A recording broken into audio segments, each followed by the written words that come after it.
some people, based upon their altitude, shouldn't be on blood thinners. So if you were a person and you take blood thinners or other different things that thin your blood, usually a doctor will warn you against taking substances like that based upon the altitude that you're going to be in, because it's going to throw off your physiological balance.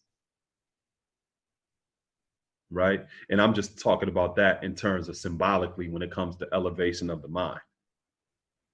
A lot of times people find it difficult to elevate because they deal with a lot of trappings of the form. They deal with a lot of different things that are adversarial to their growth and development, and it's hard for them to be able to rise above it. It goes all the way back to what we were talking about when we were in the 1 to 40s about the build degree, the 8th degree, what makes rain, hail, snow, and earthquakes. And we talked about the water cycle, how you have evaporation, the fine mist that the naked eye can hardly detect. As it ascends higher, it becomes condensation. It becomes heavier than gravitation. Then it precipitates or it distills right back into form. Sometimes people, as they ascend higher, they find that the weight of it is just too heavy for them. And then it's like, oh my God, they distill right back into form, depending upon how heavy that mist was and which current of air they was in. It's almost like a person that are in the rooms of our Narcotics Anonymous. One of the things that they tell you when you're in NA or AA is they say that you can't familiarize yourself with people, places, and things that are triggers that can cause you to relapse. So you have to distance yourself from certain people, places, and things. Why? Because it's the same thing with that water cycle. As you're striving to ascend higher, if you're going into the same people, places, and things, dealing with those same type of environments or people and familiar things, that's like combining with different mist and layers of currents, where you start to condense, you start to feel the weight of that again and distill right back into form. And that's one reason why in those different type of organizations, they say, take it one day at a time. Take it one day at a time. Because that's difficult. You know, you're striving to elevate and it's like, oh man, you just distill. Trying to elevate, damn, you just relapse. And you ain't got to be in A or AA to understand what I'm talking about. Shit, that could be a damn relationship. You know what I'm saying? Familiar people, places, and things. So going back to this understand the cipher degree, understand the cipher or seeing how things function in terms of a cipher being a person, place, or thing. First and foremost, it's important to recognize that each and every one of us have things about us that are dominant and things that are also recessive, right? This is the way some people frame it. They say that they have some imperfections, right? I ain't saying it that way, because if you are consciousness or you are mind in the form, there is nothing imperfect about the supreme intelligence in the body. Nothing imperfect about that.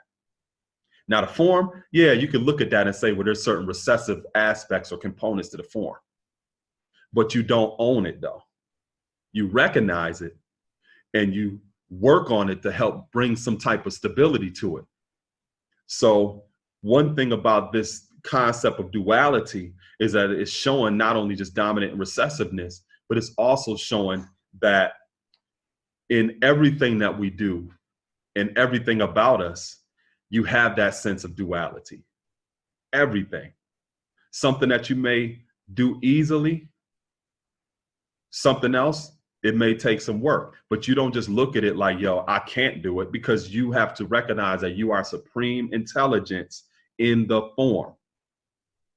Don't look at the form as, oh, that's how I am, because now you're undermining the supreme intelligence which animates the form, right? So that thought process becomes adversarial, that becomes devil. Every time you sit and say, that's just how I am, or I'm just imperfect, you are grafting devil. You're grafting devil.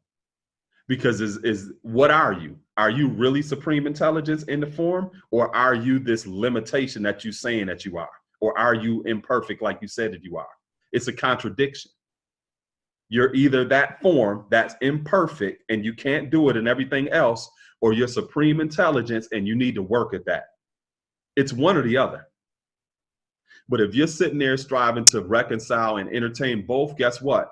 You're not moving in any direction, right? Because you're creating conflict within your own mind. That's the cognitive dissonance that we talked about before.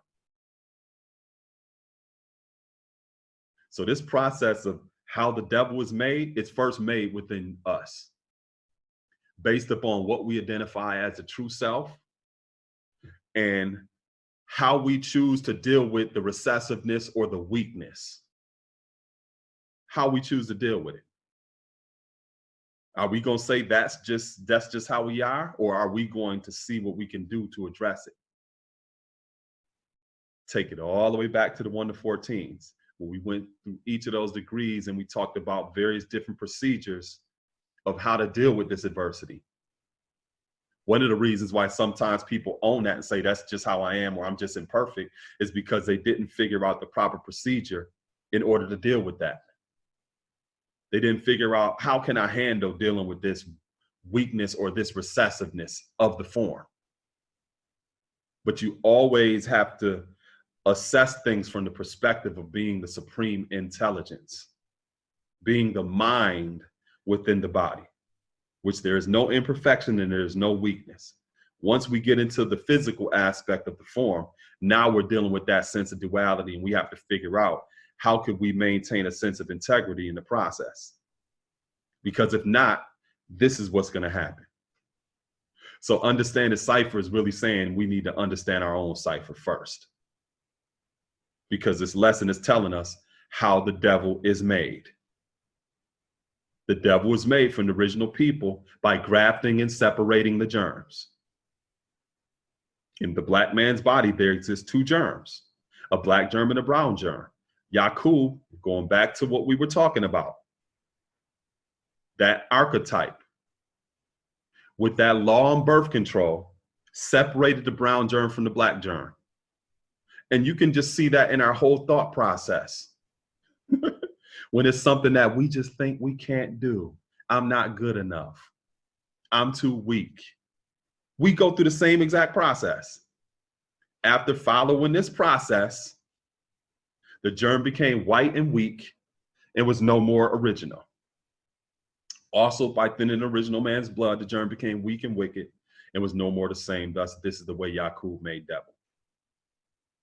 Now, most of the time when people are talking about these lessons, they're just talking about it exoterically. They're just talking about, oh, the devil was that white person walking around right there, and they don't even know that person,